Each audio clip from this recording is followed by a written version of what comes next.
I was regarded at Harvard Business School as being a communist. This one is a bit of a mystery still, when my first tweet is going to happen. Ken is fun, and Ken is a great friend to Barbie. I call it catching the F train. I was this fat unit, you know what I mean, in a suit, and it was clear that I was not the same as the others.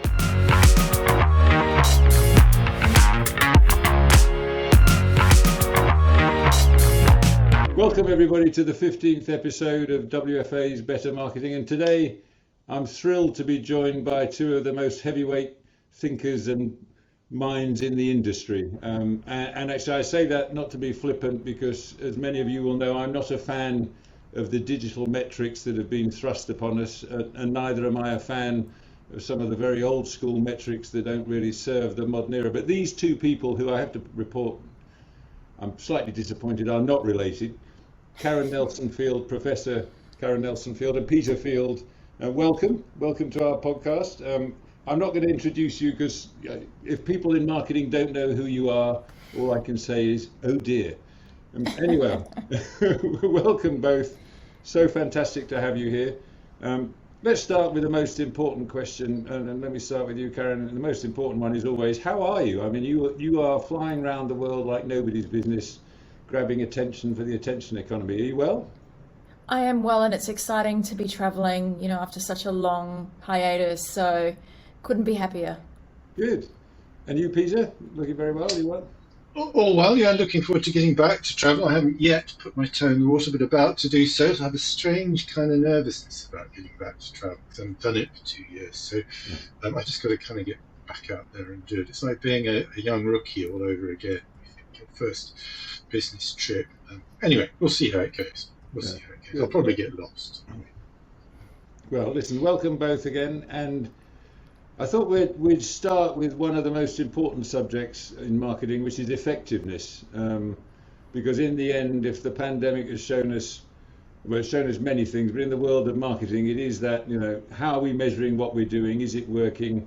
Are we doing the right thing? Are we investing in the right place? Have we got short-term, long-term right, and all of that stuff? So I thought we'd start with that simple question. When you look at the industry, Karen, and maybe start with you, how would you rate us out of 10 on our effectiveness measures?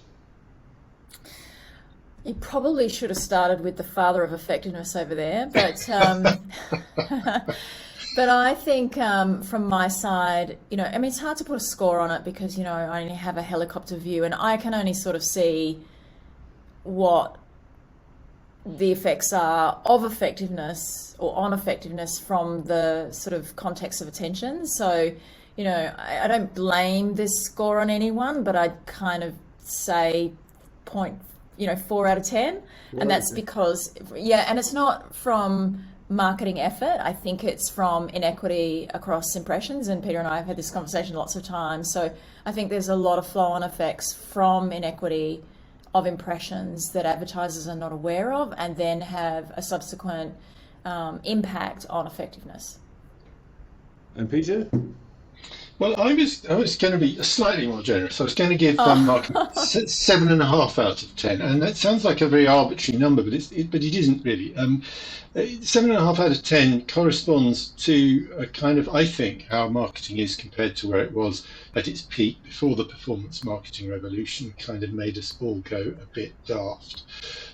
So we've lost about 25% of the effectiveness we once had, and I think it's down to the reasons that Karen's brilliant work is examining, as well as Orlando Wood's work on the impact of the performance marketing explosion on creative work as well. I think there are those two effects. But 7.5 out of 10 is, I think, the most generous I would be.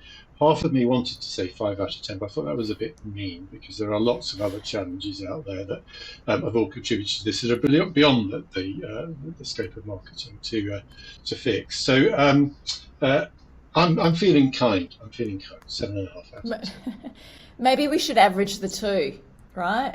And then we split right in the middle, and then we're all good. Good plan. But on that average, I mean, what that tells us is we're not doing as well as we might. I mean, how much do you think this is the fault of the algorithm and the platforms and the inappropriately named performance marketing? Should we start with you this time, Peter? Happy to take that one because I mean I don't think it has to be this way. I think this is the really crazy thing about the kind of algorithmic world we live in. But so much of the work has been driven by a kind of short-term agenda and by a really important fallacy that somehow performance marketing obviates the need for, let's call it mental availability, of strong brands, however we want to call it, that somehow we just don't need to do that in the modern world because we can use algorithms to serve our nudges, our last minute advertising messages to consumers at the point of decision or consumption. And that is, we know, totally flawed. I mean, Karen can talk more about that. Ehrenberg Bass can talk more about that. And the data I work with all says that brand building isn't getting less important, it's actually getting more important.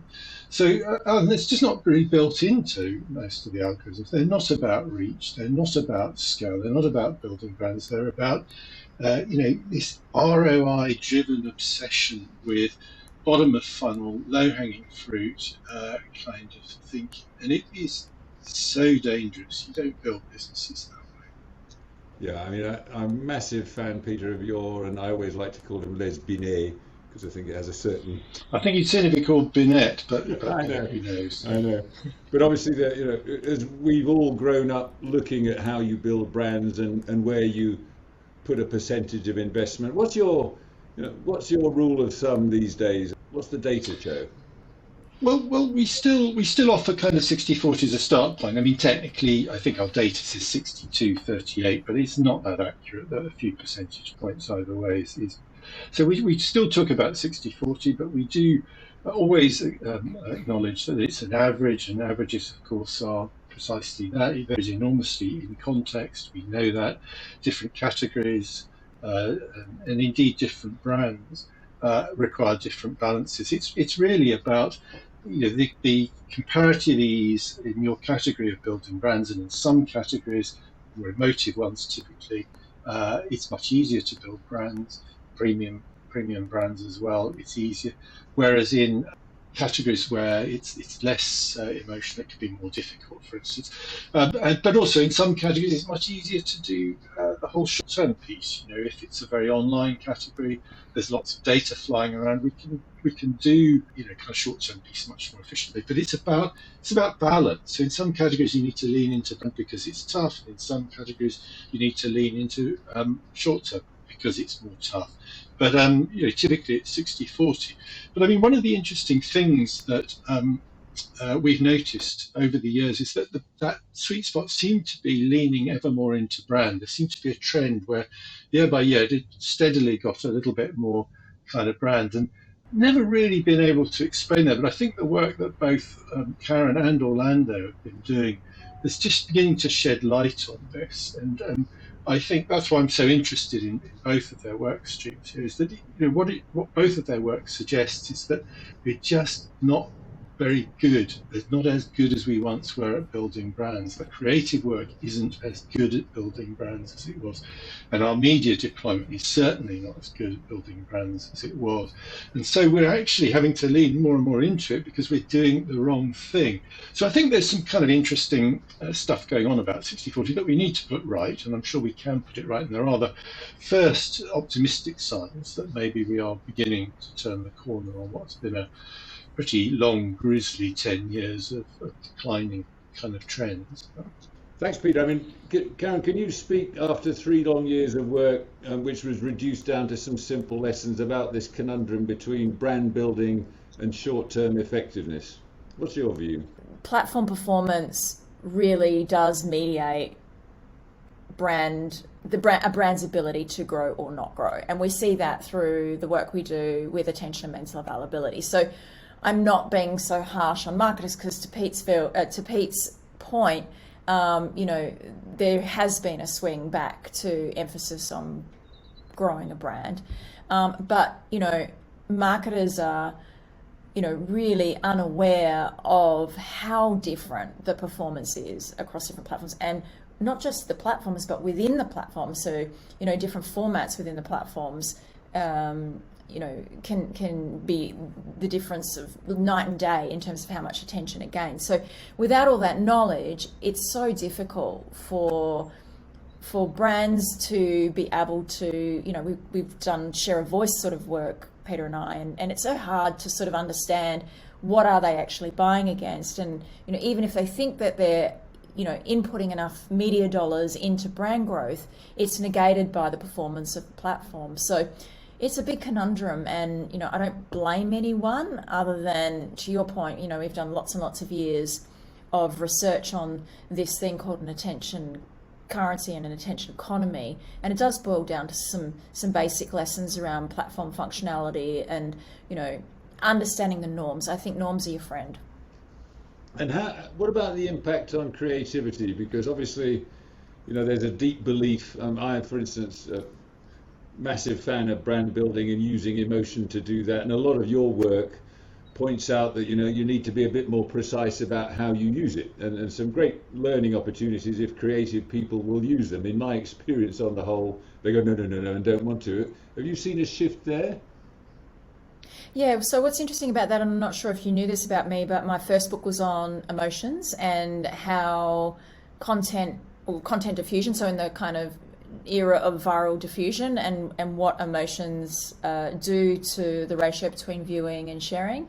So I'm a big believer in emotional content too, and our friend Orlando, if he were here, he'd agree. But what I see, and this is often not very, I'm not the most favoured when I say this from amongst the creatives in the room, is that even that is negated by the performance of the platform. So what we see constantly over and over and over again, that you could have a really highly emotive ad on a really fantastic platform that gives you really rich attention, and that same ad performs sort of slightly worse on the next one, and then slightly worse on the next one, and slightly worse on the next one, and you can see the pattern. So I often say that if creative was the driver of attention, then that creative would perform the same across different platforms, and it doesn't.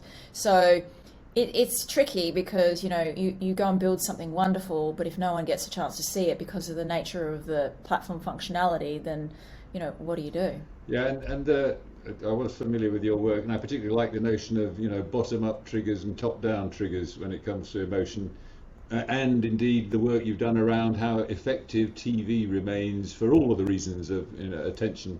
Can you speak a little bit to that, and then we'll segue into Peter? Yeah, sure. I mean, look, we've actually just built a cinema model too. So first ever in the world, it's actually an extension of our TV model. So actual cameras in a real cinema, certainly not lab-based. So, what we do know is that big screens do help. But all the platforms have their strengths and weaknesses for different reasons, depending on the campaign. So, a lot of my early work was around television, but if I'm really honest, because of the fact that it is the year of attention, a lot of the platforms actually have pulled their socks up and really swung backwards. The pendulum swung a little bit in terms of building formats that have the opportunity to build both brands and, be, sort of refresh kinds of feeds, if you like. So I think that was a very political answer, and me saying I try not to do the who wins the race anymore, because I think that there's differences for different reasons, and it depends on the campaign, it depends on the size of the brand, it depends on so many things. And Peter? I think it's intriguing that we find, but not surprising, that we find that kind of creative work tends to perform. The platform ultimately decides how well that creative work is going to work. I think there is perhaps a little myth that somehow the creative work can overcome all of that. That if we produce the greatest ad in the world, somehow it will always get shared. I think the important learning is that we can screw all that up by just making dumb media choices, and I think that is a salutary lesson for us all. But I do think what we know from all of this is that it takes two things to produce really, really effective advertising. It is great creative and great media thinking. It's kind of always been the case. We've been through a long period now where those two disciplines have been separated from one another, and I think it's led to rather insular thinking there. But I think we need to put this all back together again. I think Karen's work on attention is just so important. I think we got seduced somehow into thinking that as long as we served these messages to people, then that was fine. Your work, creative work, would do its work, and that was it. It's clearly much, much more important that we understand the platform, we understand how it's working, and we understand particularly, the context in which that ad is working and the attention it's getting. So I am a huge, huge fan of attention as a metric. I think the sooner we move to it as a currency, and I know there are huge problems in moving a whole industry over to that, but I just think it has to be the way forward out of this morass of extremely questionable metrics that are out there that are governing increasingly the majority of ad spend. There is billions and billions of dollars around the world going into platforms where the metrics really don't in any way correlate with mental availability. And I think Karen's work hopefully will put all of that right through the device of attention. So I'm big fan. I think we probably passed the tipping point when people do understand how dodgy some of the platform metrics are and how they are really output driven, they're not outcome driven. I do hope so, but I think we have to bear in mind that we all kind of tend to live in the world of blue chip marketing and sophisticated marketers, and I think they do get it, and I'm seeing the evidence for that in the data I work with, which tends to be amongst market leaders. But I think there is a long tail to the world of marketing, as there is to any marketing, any business world, of less sophisticated marketers who are still enthralled to the whole programmatic explosion and think that the metrics are great and so on and so forth. So I'm not quite as optimistic as you, David, but there are definitely positives. Yeah, but I think the work you've done to build this understanding of you've got to balance the short term and the long term is massively helpful, and I've certainly always advocated that. And what the data shows is there are plenty of case studies even coming out of the pandemic that say those that have invested in brand building have benefited more. But can I switch gear a little bit, because the other thing I find fascinating here is the capability gap. Let me describe it as that, partly caused by some of the platforms, of course, do fantastic training on how to get the most out of their platforms. It's free, you get to go to nice places, lots of marketeers are beguiled by it. And there isn't much stuff on brand building. And it looks to me like there's a bit of a capability gap opening here. Do you see that, Karen? So I think there is. I think it's less than it was, if I'm really honest. So in fact, there was an anniversary of mine. So this was my whole research agenda when I was still at the university, and there was a photo recently as a memory that me at Facebook 10 years ago during the IPO period. So it's been 10 years. So I do think there's been some growth in knowledge, and I think even in those early days when I was still at the uni and I sort of uncovered this, I guess, misnomer that is likes, it's moved really a long way from that. So in those days it was all about attracting likes and paying for likes, whereas now I think there is more of a balance. I don't think that they're ever going to get a degree in ad effectiveness, let me tell you, but I actually genuinely see, and Australia is actually a small market of ours, so we have most of our clients internationally. So I do, in fairness, genuinely see the balance or the capability gap slightly closing. However, with that said, what I do know is they've got to sell their own performance, so, and so those that are, more inclined for performance marketing or small amounts of attention are going to sell that agenda versus those that have the ability to drive memory and minimize ad decay and things like that. So I think it's maybe not a capability gap, more of a what are we here to sell kind of gap. But I do think, in my experience, what they were very clever at on the West Coast was dragging out the C-suite, not just the marketeers, for the tour to show them what they were up to. And I certainly worked for a CEO who came back from one of those and said, it's all finished. We've only got to use Facebook. And we only need 6 seconds for this. And you go, no, it's all bollocks, mate. We don't need to do that. We need to refocus. So hats off to them for doing that. But it feels to me like we're moving into a more balanced phase. Your view, Peter, on the capability? Well, again, we get conflicting signals. I do think there is a growing understanding that you can't build brands with 3 seconds or 1 second or whatever. We were misled into thinking it was going to be fine. I think that we do need reasonable attention levels, and Karen is the expert on that, so I won't suggest what they might be. But we can't do it in seconds. And I think that realization is understood. But then you've got to counteract that with the work of Orlando Wood, who has looked at the nature of creative work. And clearly we've got a generation of young creative people, particularly who've come through during the performance marketing era. And it has clearly left its mark on the kinds of ads that they are writing. And it may not simply be that. I don't want to put the blame on them. It's the pressures that they're on as well, the world in which they work. But it's led them to produce the kind of advertising that Orlando would argue is just less emotionally engaging. It's more didactic. It's more in your face. It is more led by the kinds of ads that we saw from the world of performance marketing. Prior to that, we were led by TV advertising. That is what kind of guided us in the early days of digital. And I think it produced some better work, frankly. I think the way we've gone now is it is all very stark, not very emotional. It's kind of in your face, and it's not seductive in the way that it needs to be. So I think there is that side as well that we need to think about. But I think the penny's dropped, I think, for sure. And I think there is a realization that there is a job to be done. So I think we'll just need to help support that. The issue with that is that the seductive nature of an ad takes more time, right? So, they've had to change it because of the nature of, even viewability, which I'll tell you 75% of the viewability currency gives you no attention. But, it's such a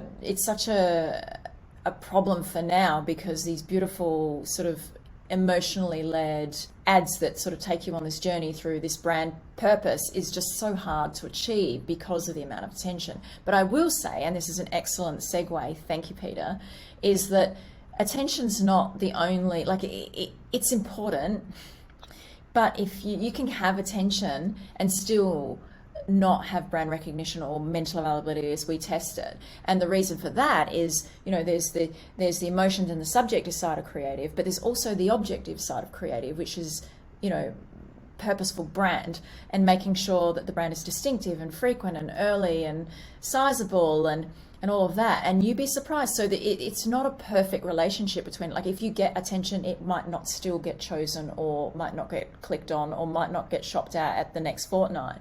It's also up to the advertisers to make sure that they optimize for the amount of attention they can achieve, and make sure that the branding is front and center. And we see that clearly. So we know there's a relationship between attention and also mental availability, uplift or decline. But then you get these weird deviations, and you look in and see why has this one underperformed, and you go, oh, that's right, because they've chosen the competitor, not that brand, even though they were the ones that had all the attention. So there's a bit of work to be done for advertisers to understand these norms of these platforms, but build functional branding that suits that particular format. Yeah, I think much underrated art are building the brand cues and understanding that, from use of color, use of logo, use of music, and indeed the brand idea itself, which I think can trigger things. I think the branding issue is very, very important, but I think there is clearly an art to this. And one of the big benefits that big and very well thought through brands have is they have all of these assets that contribute to the brand, so they don't have to labor it often. Branding has to be there, but they've got so many assets in their armories that just signal to the consumer that we're talking about this particular brand. It just gets easier if it's done well. Yeah, I've got some new information and some new research which I've not shared ever. We only sort of found it quite deeply. We've gone back and coded, every single one. There's hundreds of thousands of impressions that we have collected, and we have been able to nominate them in terms of brand size. And to your point, and we knew this inherently, right, Peter, that, you know, big and small brands need more or less attention. I won't tell you which one because we'll get to that another time, but it absolutely makes a difference. So if you've got distinctive assets, you are the category leader, then in terms of how much attention you actually need to get to that point of purchase does vary to the small brands that don't have that. And what the irony is here is that often smaller brands can ill afford the platforms that drive longer amount of seconds which they need. So I kind of think that the big brands, they'll survive, but the small brands will get smaller because they can ill afford the big brand building, you know, platforms that give you enough attention to be able to drive their And what their about, brand. can we talk a little bit in that context about double jeopardy? Because it seems to me that the algorithms make what you just said worse, and you know how search engines work favouring scale actually. So if you're setting out to challenge in a marketplace, it's tougher and tougher these days. Does your data show that? Yeah, I mean, double jeopardy is a concept that can be applied to different rules. So it depends on which one you mean, but we actually see a double jeopardy pattern within the mental availability space. But double jeopardy is about big brands, or we'll put it the other way because it's jeopardy. Small brands have fewer people that buy them less often. So that's the traditional double jeopardy rule, but it can actually be applied in all different ways. Interestingly, I'm about to write a paper on all the double jeopardy that we see in the different rules, because we see systematic patterns across all the research that we do, and one of them is mental availability. So you have to wait for that paper. Peter? No, absolutely. We've kind of always known this. I mean, some years ago, I did some work with the Nielsen organisation. We worked out that, in fact, the odds are stacked against smaller challenger brands to the extent of about 3.5 to 1. That is to say, if you really want to take on a brand leader in this packaged goods categories for obvious reasons, that you really need to find a way to ensure that your advertising works 3.5 times harder than the brand leader. And if you're really going to close that gap, now that is an enormous ask. In the past, perhaps smaller brands have had an advantage in that many of the big brands perhaps contented themselves with solid and stolid kind of advertising that didn't excite anyone but kind of did the job. And they were able to get away with it simply because of these economies of scale, jeopardy kind of patterns that exist. You can get away with an awful lot as a very big brand. But I think, many of the big brands have now woken up to this and they need to defend their patch more powerfully. So it is not a great time, I think, for challenger brands to take on the big boys. It's certainly not gotten any easier. Yeah, I mean, it's odd if I use financial services to illustrate this. That what consumers enjoy is some of the new brands that arrive with new tech, basically, that makes their life easier. You get spend alerts and so on, the Monzos of the world. But the very fact that they don't have scale to survive as a business then gets in their way. So the scale players are still winning, which I think is a shame for consumers, actually, because there is the choice is being narrowed. Do you see that as well through the data? So interesting you even say that, David, because in the book that I wrote a couple of years ago, the last chapter talks about, this crystal ball, what will the next 10 years look like? Now, bearing in mind this was pre-COVID, so the book launch was the March the 12th, 2020, if you think about that date. So it was a stressful day. It basically, the piece that I wrote right at the end was how will brands grow in the future? Because the algorithmic editor that sits behind those that are investing more, favors the big and, doesn't favor the small. So to your point, I think the repertoires will shrink over time. And I don't think there's anything you can do about that. And I think, Ehrenberg, God love him, will be turning in his grave to think that these patterns won't hold. But I don't think that's because it wasn't sound for 50 years. I think it's the nature of the supercomputer and the nature of the platforms that are available for brands to actually advertise on that these things are changing. So I actually think there's a whole nother science and a whole nother Ehrenberg Bass kind of effort needed in the world of, algorithmic editors and how Amazon treats your preferences in terms of what effect it's going to have on brands. Yeah, I Sorry, mean, Pete. there is. It is interesting because technology has, I think, enabled innovation to happen faster and more capably than it has in the past. So I think in some ways it is easier for new challengers to enter markets, but they all get to this kind of inflection point a few years in where they've kind of built the brand to a certain size, built the business to a certain size, usually done on performance marketing because they're novel, they're new, they've got something original. But then there comes the point where you really have to have the dollars to invest to build the brand for the long run. And that's the challenge that they face. Some of them will have pockets to do it, and those that won't will probably find that they just don't make it through that next growth phase. And there is no getting away from that. Mental availability, i.e. strong brands, is a vital requirement for the long term for a business. And if you kid yourself that the launch pattern that worked for you so well, which is kind of performance marketing driven off novelty, completely new product or service to people, that is going to see you right through to market domination is naive, because we know it doesn't. So I think a lot of people have been misled by that side of technology, which has been great, which is the ability to innovate rapidly, get your product out to market at a speed and at a scale that's never been done before. That's great, but the mistake is to think that it means we don't have to worry about brands and mental availability. The reverse is true. And Peter, I saw something recent because, we speak about mental availability a lot as if everyone knows the concept, right? So what I saw a piece of your work recently, I think it really, and I use this slide, I quote you, but it encapsulates what actually falls below it, which are all these different types of business metrics that people don't really realize what business and what mental availability essentially encapsulates. You should tell everyone about that. Yeah, well, it's very complex, isn't it? I mean, what we do know, I think, is that the constituent parts of mental availability have been evolving over time. I think that is my suspicion looking at the data. I mean, I think we were once more of a kind of awareness-driven. Mental availability was more simple. I think now it has got more complex. It is lots of things that make us think about that brand in the purchase situation. And one of the things we know from the data I look at that has really crept up the agenda over the last 10 years or so is the issue of trust in that brand as well.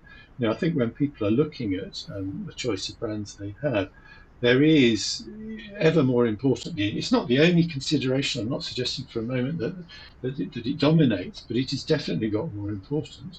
And so I think, marketers have been looking for new tools to help develop trust in their brand. And I think that is the right thing to do, so long as we don't forget that mental availability is a broadly based property and encapsulates all sorts of things to do with the performance of the product or the service,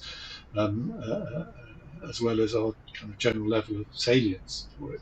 So I think the trouble with mental availability is it's actually very complex, and it varies from category and brand to brand. So it's difficult to define it precisely. Once upon a time, we would have talked about having a strong brand, and I think that is really, in some ways, a better way of thinking about it than psychologist terms like mental availability. But at the end of the day, it adds up to the same thing. Fantastic. And Karen, perhaps we can switch a little bit to viewability and the gap between OTS and a human actually seeing something, which appears to be getting worse. But the WFA have done a massive amount of work on ad formats, ad sizes. The platforms have really begun to collaborate in a way they certainly didn't 5 years ago. But what do businesses need to do to get the most out of digital these days and drive up their viewability? Well, see, this is the problem. There's a gap between viewable and viewable with attention. And I think what people don't understand is the currency that they use right now. And, you talk about drive viewability. I've got the slide in front of me, which shows that, around 75% of online ads that you've paid for against the currency you trust actually have zero attention. So when you've got a currency that fails you in that way, with respect to those who started the viewability, because, I do actually pay tribute to those who started this concept that you have to have an ad, loaded before it can be saleable. I get all of that, but the technology's moved on now, and what we know is you can literally hold your thumb, keep it live, and be looking over at your cat. So I think the thing there is, I don't think advertisers should be working harder to build viewable ads. I think they should be thinking about, because I have a strong view on whether it's a currency yet, but I think they should be working towards using attention as a quality layer. And that's how I see it. That, because at the moment, to make a currency, I'm also writing a paper on this, to make a currency, it has to be widespread, trusted, basically, all of these things to be enduring. And there's a whole list of things, but widespread's the big one, which is what I'm going to say. And at the moment, we don't have cameras in 40 million homes. There's cameras in thousands, but not 40 million. And until that is the case, the currency is reach, and the currency is viewability. And what we're doing, or what I am trying to do, is kind of say, it is failing, so let's add a quality layer over the top of it. So I think your question is, how can you make advertisers, drive more viewability? I think the answer is, don't look for attention, because you can have a viewable ad with no attention, but you can't have attention without viewability. So they do work together. So once you understand those nuances and what predicts this extra attention on the top of viewability, then the conversation is better for advertisers.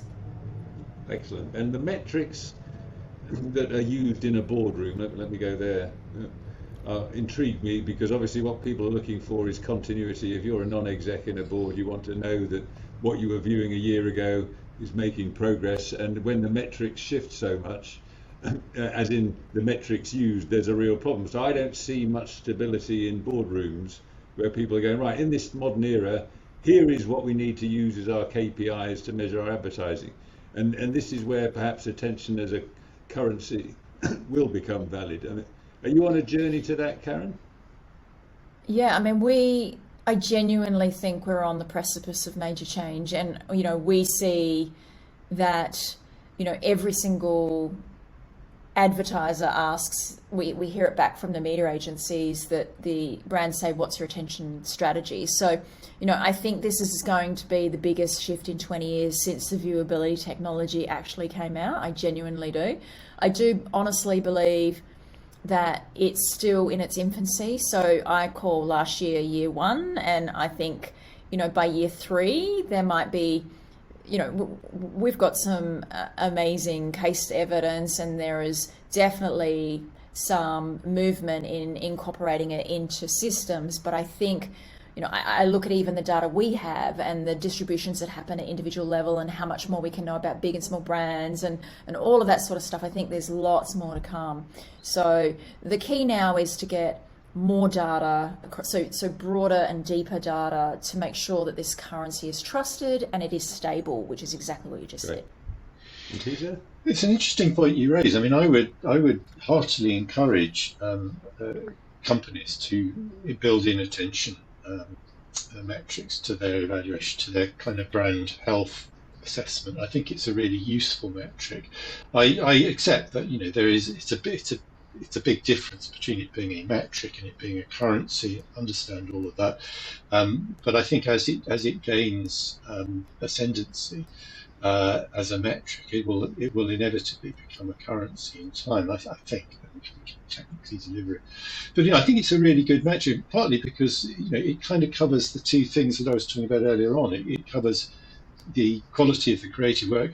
Karen is quite clear that different creative work can gain different levels of attention, but ultimately the level you get is dictated by the medium. So attention has this ability to tell us something about the creative work we're producing, as well as the media choices that we're making. So I see it as a great metric all round, a useful one to have, and to be added into those dashboards that companies ought to have. And that good companies do have. I mean, I'm sure, David, you're very familiar with dashboards. Lots of clients I work with have very elaborate, very sophisticated dashboards. I haven't come across one yet that has attention and metrics in it, and I'd like to. I'm sure you'll. I can please point do, you to please some. do. I haven't seen them yet, but I'm looking forward to it. And I think if I was looking to design one for a company, I would definitely want to add it to it. Karen, tell us more. I will say one thing. Human attention is different to viewability-based proxies, right? So just be mindful we're heading into an era where it's a bit of a land grab in the attention space. And there's a vast difference between data that's continuously collected, and there's only a few of us in the world that can do that at the moment, to, metrics or measures that have sort of had a single instance and have had, lab-based data and call it, attention. So big difference. So let's not go down a path that, we ruin our opportunity before we even begin. So that's why I'm kind of cautious and sort of careful and considered before we sort of put anything out, because for me, it needs to be enduring. Otherwise, we're yesterday's clickbait, right? I do think this is, my final question to both of you, I think, is around how marketeers need to set themselves up for success. But in that, I'd also include agencies, because something you said before, Peter, resonates. I mean, I grew up in an agency world that was full service. That's been broken apart, not necessarily to the benefit of the clients that the industry serves. So what about how to set up for success? Could both of you speak to that? Perhaps you first, Peter? No, very, very happily. To me, one of the big issues for refocusing marketing is to ensure that the metrics they're being led by are ones that relate to long-term success. And I've banged on about this a lot, so I won't say a lot about it, but I think we are far too focused on ROI, and particularly very short-term measures of ROI. Now, that's not to say ROI isn't, of course, a really important metric, but if we are led by it, and there are lots of analysts and consultants out there for whom, the only currency for effectiveness that they seem to have any interest in is ROI, and it's incredibly dangerous because it leads you to all this kind of low-hanging fruit mentality. The best way to get good ROI is to be, tightly targeted, to serve, very efficiently at low cost a message to someone who you can nudge over the finishing line.